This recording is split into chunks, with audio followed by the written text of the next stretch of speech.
And good day everyone! Today is December 30. Last customer na natin to ng 2025.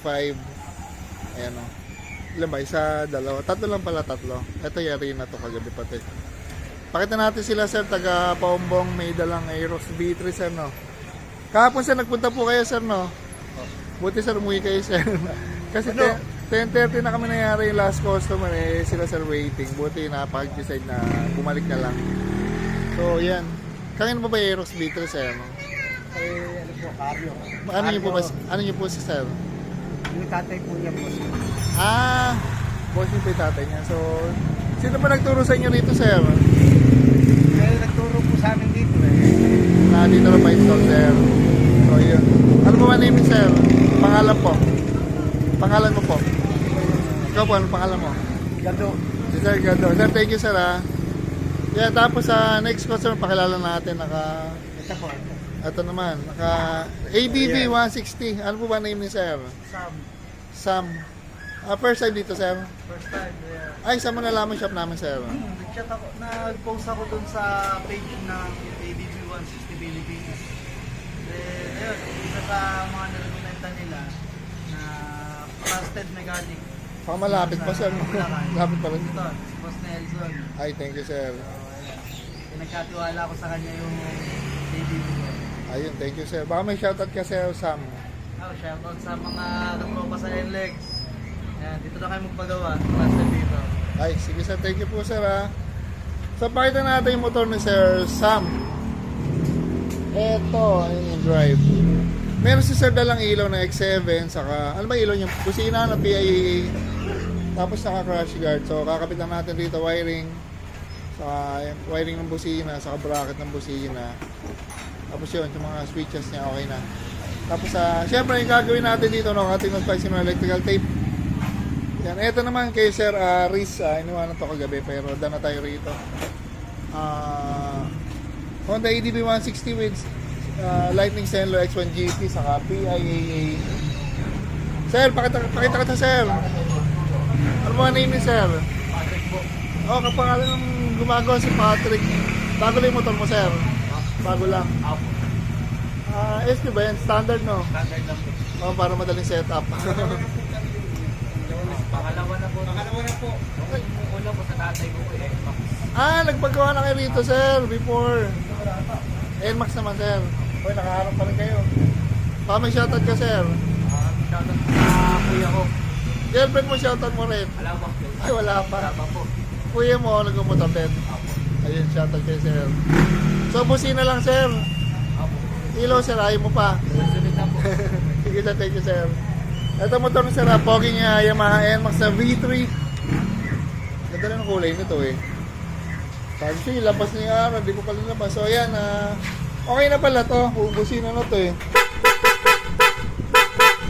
Tapos yung busina niya nandito. Ito, naka-bracket. May bracket kami dyan eh. Ito, ayan. So pinagawa natin ng bracket para madaling install. Saka mas safe siya rito. Hindi siya ganun mababasa. Ito rin yung tunog oh. So ayan. Yan, dala tayo mga customer natin. Tapos hindi natin lang baka may parating pa. Last day na namin today. Balik namin next year na 2026. Ayun, welcome sa 2026. At mga let's thank you.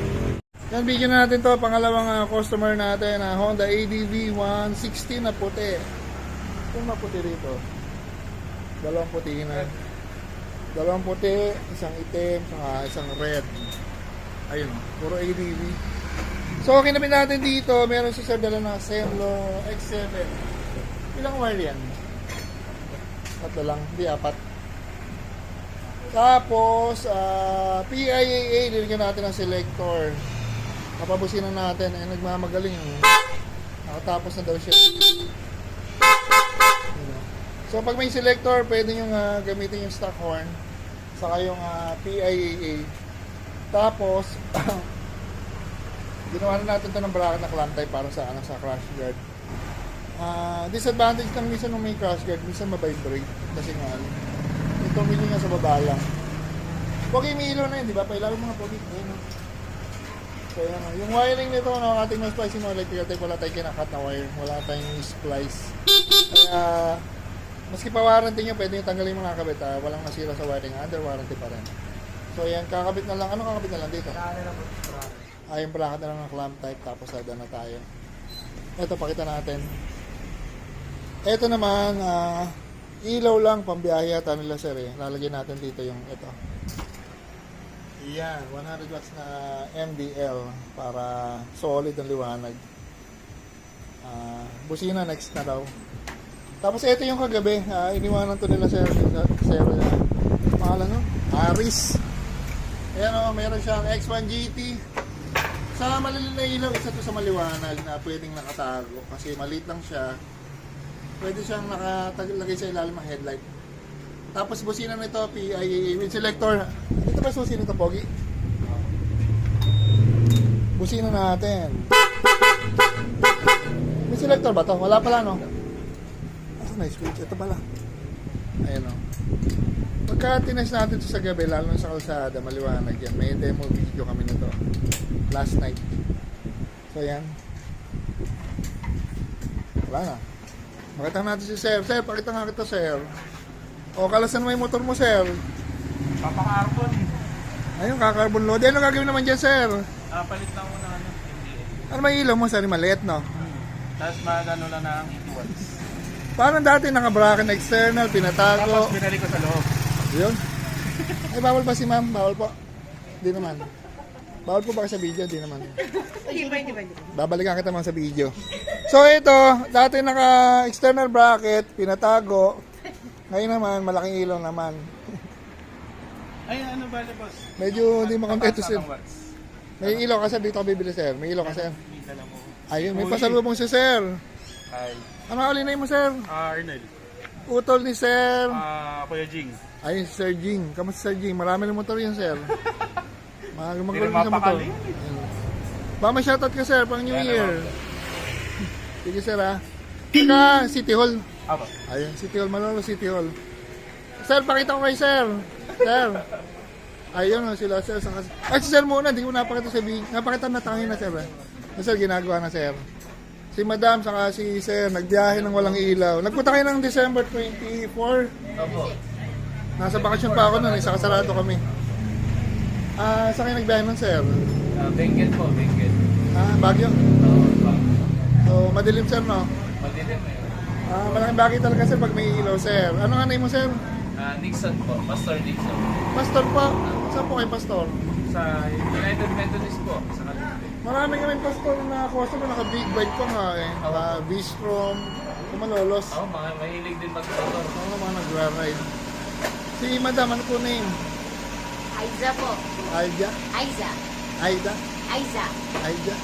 Di matama. Ba, may shoutout kay sir. Ano ba? Ba, may shoutout. Shoutout po kay Miguel at kay Titus. Sino po yung sir? Mga anak po namin nasa bahay. Mga anak pala. Sige sir, thank you sir. Ma'am, thank you po ha. So, ito ang motor nila sir, ito. Ginagawa na. Buo na ba wiring ito? No? Buo na wiring nito, kinakabit na rin. Bracket na lang. Kasi nga ito yung nag-vibrate pagka may ganito. Kasi nga, doon lang nakatornilyo sa baba. Tapos ito yung ilaw. So, masyado malayo. Kaya nagkakaroon ng vibration. Yan, demo natin pag okay na. Then mga guys, another Honda ADV. Ito kinabitan natin ng mini driving light na 100 watts. Ito yung lightning selo na M5 Plus. Okay pa ilaw. So, kung hindi ko lang kita sa camera, yung crash guard niya sir, babibrate sideways. Ayan. So, kaya maski may crash guard, yung iba nag-bracket pa din kasi nga ano, mas mabibrate pag sa crash guard. So, pagka naka MDL bracket, nakatungin sa chassis, kaya mas maano siya, hindi siya nagbabibrate. Tapos busina, next na lang. Sabi nila sir, ito pambiyahe na. Sir, okay na po sir. Thank you sir. Maraming salamat. Ma'am, thank you ma'am. Si ma'am pala isang teacher. So yan, daan na tayo rito. Honda ADV 160. Ba next? Ayun, palit ilaw lang. Tatanggalin mo na yung pot. Ilaw mo. Ay, sige, thank you. Honda PCX 160.